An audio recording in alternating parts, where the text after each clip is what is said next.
गुरु ब्रह्मा गुरु विष्णु गुरुदेव महेश्वराय गुरु साक्षात परम ब्रह्म तस्मै श्री गुरुवे नमः। श्री गुरु चरण कमलेभ्यो नमः। तो आज हम श्री दुर्गा सप्तशती के अति प्राथमिक रहस्य के बारे में रहस्य का पाठ करेंगे। अभी तक हमने 1 से लेकर 13 अध्याय तक का पाठ कंप्लीट कर लिया है। चलिए आज का पाठ प्रारंभ करते हैं। ध्यान। ओम सप्तशती के इन तीनों रहस्यों के नारायण ऋषि यहाँ पे विनियोग दिए गए। ओम सप्तशती के इन तीनों रहस्यों के नारायण ऋषि अनुष्टुप छंद तथा महाकाली महालक्ष्मी एवं महासरस्वती देवता हैं। शास्त्रोक्त फल की प्राप्ति के लिए जप में इसका विनियोग किया जाता है। राजा बोले, भगवान आपने चंडिका के अवतारों की कथा मुझसे कही। ब्राह्मण अब इस अवतारों के प्रधान प्राकृतिक निरूपण कीजिए। द्विज श्रेष्ठ, मैं आपके चरणों में पड़ा हूँ। मुझे देवी के जिस स्वरूप की और जिस विधि से आराधना करनी है वह सब यथार्थ रूप से बतलाइए। ऋषि कहते हैं, राजन यह रहस्य परम गोपनीय है, इसे किसी से कहने योग नहीं है। बतला गया है, किंतु तुम मेरे भक्त हो इसलिए तुमसे न कहने योग मेरे पास कुछ भी नहीं है। त्रिगुणमयी परमेश्वरी महालक्ष्मी ही सबका आदि कारण है। वे ही दृश्य और अदृश्य रूप से संपूर्ण विश्व को व्याप्त करके स्थित है।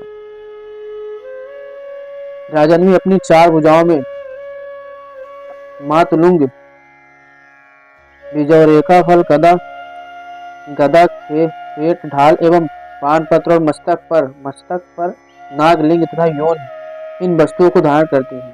तपाए हुए सुवर्ण के समान उनकी क्रांति है। तपाए हुए सुवर्ण की उनके भूषण है। उन्होंने अपने तेज से इस शून्य जगत को परिपूर्ण किया है। परमेश्वरी महालक्ष्मी ने इस संपूर्ण जगत को शून्य देखकर केवल तमोगुणमय रूप उपाधि के द्वारा एक अन्य उत्कृष्ट रूप धारण किया। वह रूप एक नारी के रूप में प्रकट हुआ, जिसके शरीर की क्रांति निखरे हुए काजल की भांति काले रंग की थी। उसका श्रेष्ठ मुख दाढ़ों से सुशोभित था, नेत्र बड़े बड़े और कमर पतली थी। उसकी 4 भुजाएं ढाल तलवार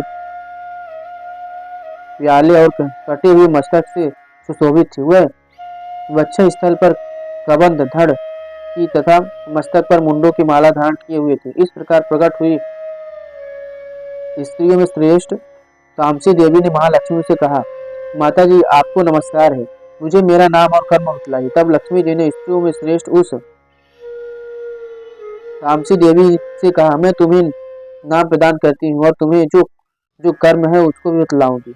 महामाया महाकाली महामारी क्षुधा तृषा निद्रा तृषा एक वीरा काल रात्रि तथा दूरत किया, ये तुम्हारे नाम है। जो कर्मों के द्वारा लोक में चरितार्थ होंगे। इन नामों के द्वारा तुम्हारे कर्मों को जानकर जो उनका पाठ करता है वह सुख भोगता है। राजन महाकाली से यूं कहकर लक्ष्मी ने अत्यंत शुद्ध सत्व गुण के द्वारा दूसरा रूप धारण किया, जो चंद्रमा के समान गौरवर्ण था। वह श्रेष्ठ नारी अपने हाथों में अक्षमाला अंकुश वीणा तथा पुस्तक धारण किए हुए थी। माँ लक्ष्मी ने उसे भी नाम प्रदान किया, महाविद्या महावाणी भारती वाक सरस्वती आर्या ब्राह्मी कामधेनु वेद गर्भा और धीश्वरी बुद्धि की स्वामिनी, ये तुम्हारे नाम होंगे। तदंतर लक्ष्मी ने महाकाली और महासरस्वती से कहा, देवी तुम दोनों अपने अपने गुणों योग्य स्त्री पुरुषों के जोड़े उत्पन्न करो। उन दोनों से यूं कहकर माँ लक्ष्मी ने पहले स्वयं ही स्त्री पुरुष का एक जोड़ा उत्पन्न किया। वे दोनों हिरण्यगर्भ निर्मल एक जान से संपन्न सुंदर तथा कमल के आसन पर विराजमान थे। उनमें से एक स्त्री और दूसरा पुरुष।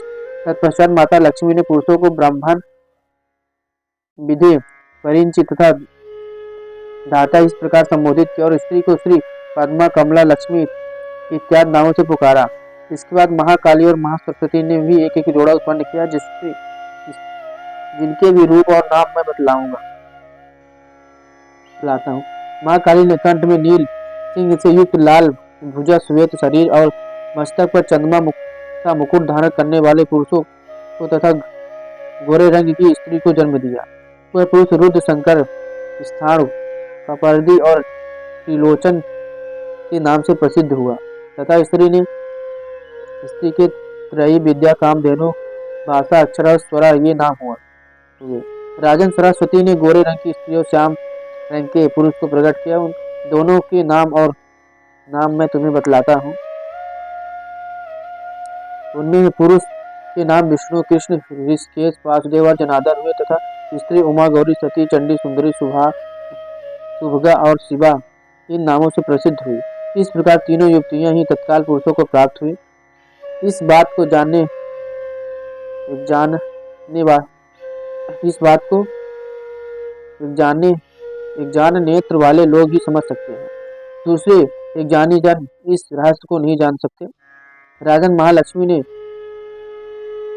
त्रयी विद्या रूपा सरस्वती को ब्रह्मा के लिए पत्नी रूप में समर्पित किया, रुद्र को वरदायिनी गौरी तथा भगवान वासुदेव को लक्ष्मी दे दी। इस प्रकार सरस्वती के साथ संयुक्त होकर ब्रह्मा जी ने ब्रह्मांड को उत्पन्न किया और परम पराक्रमी भगवान रुद्र ने गौरी के साथ मिलकर उसका भेदन किया। राजन उस ब्रह्मांड में प्रधान महातत्व आदि कार्य समूह पंच महाभूतात्मक समस्त स्थावर जंगम रूप जगत की उत्पत्ति हुई। फिर लक्ष्मी के साथ भगवान विष्णु ने उस जगत का पालन पोषण किया और प्रलय काल में गौरी के साथ महेश्वर ने उस संपूर्ण जगत का संहार किया। महाराज लक्ष्मी की सर्व सत्वमयी तथा सब तत्वों की अधीश्वरी है। वे ही निराकार और साकार रूप में रहकर नाना प्रकार के नाम धारण करती हैं। सगुण वाचक सत्य ज्ञान चित्त महामाया आदि नामांतरों से इन महालक्ष्मी का निरूपण करना चाहिए। केवल एक नाम महालक्ष्मी मात्र से अथवा अन्य प्रत्यक्ष आदि प्रमाण से उनका वर्णन नहीं हो सकता।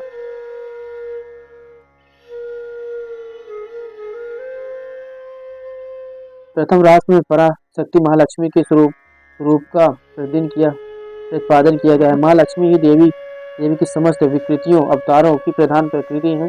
कहते इस प्रकरण को प्रकृति या प्रधानिक रहस्य कहते हैं। इनके अनुसार महालक्ष्मी ही सब प्रपंच तथा संपूर्ण अवतारों का आदि कारण है। तीनों गुणों की साम्यावस्था रूपा प्रकृति भी उनसे भिन्न नहीं है।